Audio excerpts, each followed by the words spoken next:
공방에 참석해주신 기자님들과 출마 지지를 위해 이 자리에 참석해주신 서구 시민 여러분께 진심으로 감사드립니다. 그럼 이제 박혜자 전 의원을 소개하겠습니다. 네, 박혜자입니다. 인사 올리겠습니다.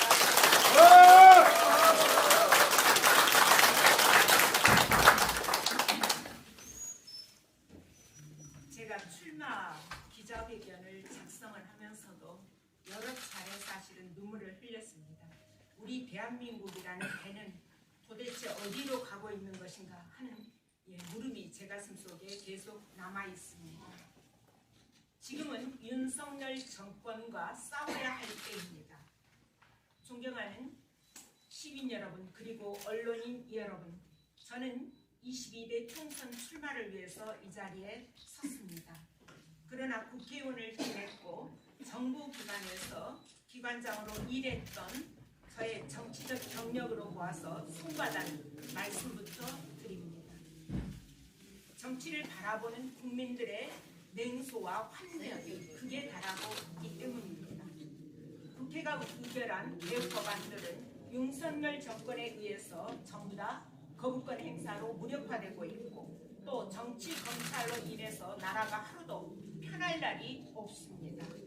무능한 극우 인사들이 국가 요직을 차지하고서 민생을 파탄내고 경제는 곤두박질하고 또 안보는 위협받고 있습니다. 제가 몇 가지 점에서 윤석열 정부와 왜 싸워야 하는지를 말씀드리고자 합니다. 첫째, 한반도 평화를 지키기 위해서 윤석열 정권과 싸워야 합니다. 문재인 정부 당시에 실질적 종전선언이라고 일컬어지던 9.19 군사합의가 파기되었습니다. 역대 어느 정부에서도 해내지 못한 남북 간의 평화체제 정착이 하루아침에 휴지 조각으로 전락했습니다. 전쟁할 필요가 없는 평화체제를 만드는 것이 진짜 안보라는 이재명 대표의 발언을 기억합니다. 평화의 가치는 무엇과도 견줄 수 없습니다. 한반도 평화를 지키기 위해서라면 주저하지 않고 싸워야 합니다. 둘째로 국민의 민생을 지키기 위해서 윤석열 정권과 제대로 싸워야 합니다. 고금리, 고물가 속에서 대한민국이 25년 만에 처음으로 일본 경제 성장률에 추월당했습니다. 여러분들 듣고 계시죠? 경제의 추락과 함께 윤석열 정부에 대해서 시민들의 입에서 정말 못 살겠다라는 말이 터져나오고 있습니다. 듣고 계십니까? 셋째로 서울 집중을 막기 위해서 윤석열 정권과 제대로 싸워야 합니다. 김포를 서울로 편입한다고 합니다. 서울공화국이 다시금 복귀하고 있는 것입니까? 선거만 이길 수 있다면 서울 집중으로 나라야 어찌돼도 상관없는 것입니까? 김대중 정부 이래로 수십 년간 지켜온 대한민국의 미래비전, 국토의 균형 발전, 골고루 잘 사는 나라가 하루아침에 무너지고 있습니다. 이제 윤석열 정권과 균형 발전을 놓고서 다시 싸워야 합니다. 넷째로 지역 차별을 막기 위해서 윤석열 정권과 싸워야 합니다. 윤석열 대통령은 시간만 나면 부산에 가고 영남에 가고 또 호남에는 도대체 오시지를 않습니다. 대한민국에서 호남은 어디에 있습니까? 호남은 실종되었습니까? 여러분들, 부산이 엑스포 실패에도 불구하고 윤 대통령이 제일 먼저 한 말은 부산에 대한 투자는 계속하겠다라고 약속하셨습니다. 부산 가서 재벌들과 떡볶이로 먹방을 보여주셨습니다. 지극한 부산 사람, 눈물 날 지경입니다. 여러분들, 그러나 광주는 라이스 사업 탈락에 이어서 전남대의 글로컬 대학마저 무산되었습니다. 모든 국가 지원 사업이 탈락되었습니다. 여러분들, 우리 아이들은 도대체 어디서 공부하고 어디로 진출해야 합니까? 이것이 지역차별이 아니라고 여러분들 보십니까? 우리의 정치력 부재 탓입니까?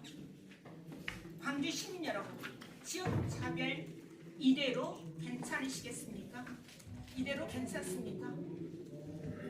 예, 여러분들, 그러나 우리 자신도 돌아봐야 됩니다. 지난 대선에서 0.73%의 패배, 민주당의 광주시당은 책임이 없습니까?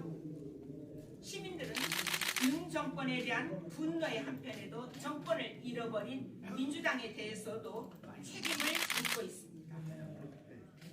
그 0.73%의 대선 패배 이면에 민주당의 광주시당의 책임도 있습니다.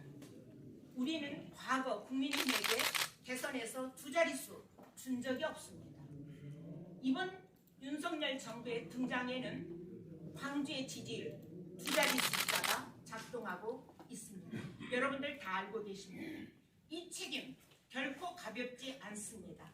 광주시당의 당시 시당위원장의 책임을 물어야 할 것입니다. 지금은 집안 싸움 할 때가 아닙니다.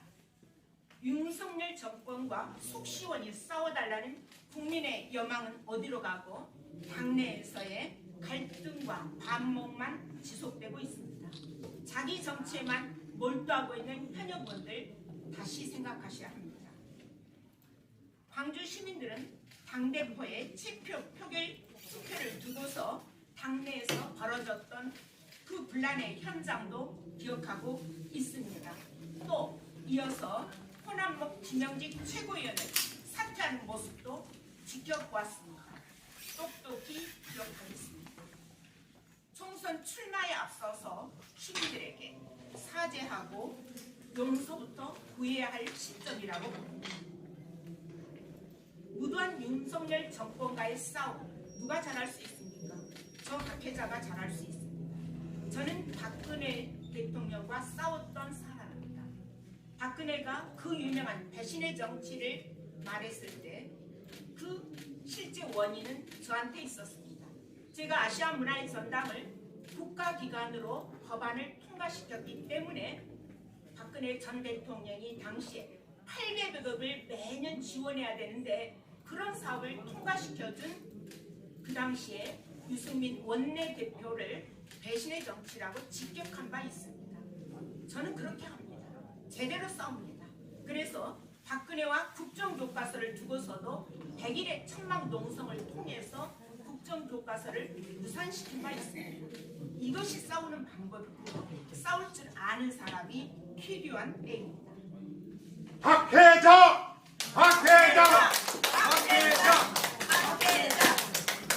정치인은 시민이 하는 것입니다. 시민이 가리키는 곳을 향해서 무서의 뿔처럼 나아갈 것입니다. 저 박혜자는 광주 시민들의 절망 그리고 분노가 이 자리로 다시 불러세운 것입니다. 저는 그 여망을 마음에 품고 있습니다. 민주당 이재명 당대표는 정치는 정치인이 하는 것 같지만 사실은 국민이 하는 것이다 라고 말한 바 있습니다. 그렇습니다. 여러분이 정치를 하는 것입니다. 여러분들이 가리키는 곳을 향해서 과감하게 무소의 뿔처럼 나아가겠습니다. 여러분들이 손잡아 주시면 못할 것이 없습니다. 존경하는 광주 시민 여러분 그리고 언론인 여러분, 저 박혜자가 좌우면하지 않고 여러분들이 가리키는 곳을 향해서 나아가겠습니다. 그동안 태만했던 광주 정치가 버려두었던 크고 작은 지역의 문제들 박혜자가 버킷리스트에 담고 해결해 나가도록 하겠습니다. 여러분들께서 보내주신 지지와 성원만이 박혜자를 제대로 싸울 수 있게 할 것입니다. 고맙습니다.